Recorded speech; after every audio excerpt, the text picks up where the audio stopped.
আসসালামু আলাইকুম। Sadia's cooking recipes এ সবাইকে শুভেচ্ছা জানাচ্ছি। আজকে আমি আপনাদের সাথে যে রেসিপিটা শেয়ার করব সেটা হলো জেব্রা কেক বা ডোরা কেক। কেক তৈরির জন্য প্রথমে একটি বাটিতে আমি 3টি ডিম ভেঙে নিচ্ছি। তারপর দিয়ে দিচ্ছি হাফ কাপ চিনি, হাফ কাপ তেল। এখন এই উপকরণগুলো ভালোভাবে মিশিয়ে নিতে হবে। এখন আমি নিয়ে নিচ্ছি 1 কাপ ময়দা, বেকিং পাউডার 1 চা চামচ, লবণ পরিমাণ মতো, গুঁড়ো দুধ 2 টেবিল চামচ। এখন এই উপকরণগুলো আমি চেলে নিচ্ছি।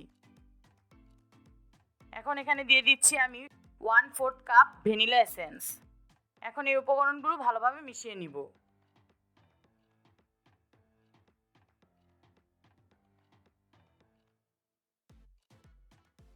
আপনারা দেখেই বুঝতে পারছেন আমার মিশ্রণটা কত সুন্দর হয়েছে। এখন এই মিশ্রণটাকে আমি ঢেকে রেখে দিব 30 মিনিটের জন্য। ফিরে এসেছি 30 মিনিট পর।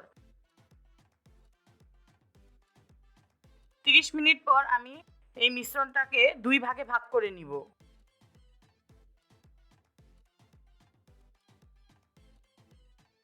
তারপর 1 ভাগ মিশ্রণের মধ্যে আমি 2 টেবিল চামচ কোকো পাউডার মিশিয়ে নিব। কোকো পাউডারটা ভালোভাবে মিশিয়ে নিতে হবে।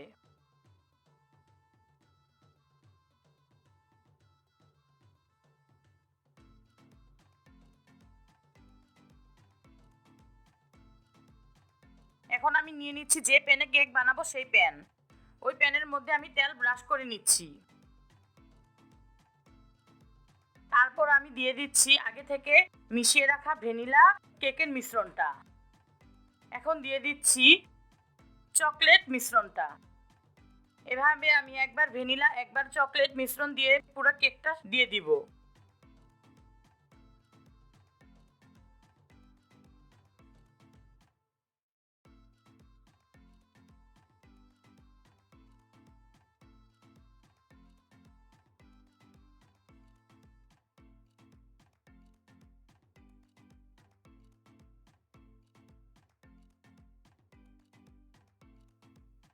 এখন একটি কাঠির সাহায্যে আমি কেকটাকে একটু ডিজাইন করে নিব। আপনারা আপনাদের পছন্দ মতো ডিজাইন করে নিতে পারেন।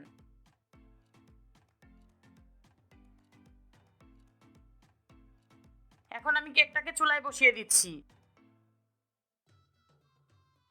খুব অল্প আঁচে চুলায় দিয়ে দিব, আর চুলার ঢাকনার মধ্যে কোনো ছিদ্র থাকলে ওটা বন্ধ করে দিতে হবে।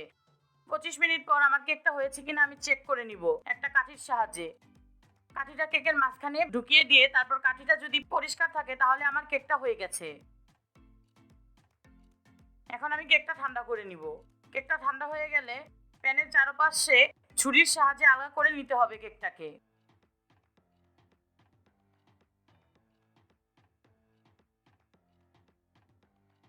এখন আমি কেকটাকে উল্টে নিচ্ছি।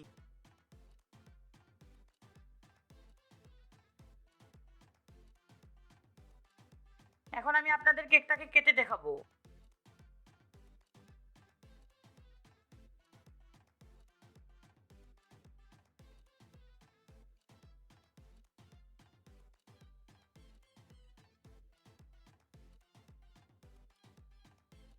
আপনারা দেখেই বুঝতে পারছেন আমার কেকটা কত নরম হয়েছে। আমার আজকের রেসিপি আপনাদের পছন্দ হলে অবশ্যই লাইক, শেয়ার এবং কমেন্ট করে জানাবেন, এবং আমার চ্যানেল ভিডিও সবার আগে পেতে আমার চ্যানেলকে সাবস্ক্রাইব করবেন।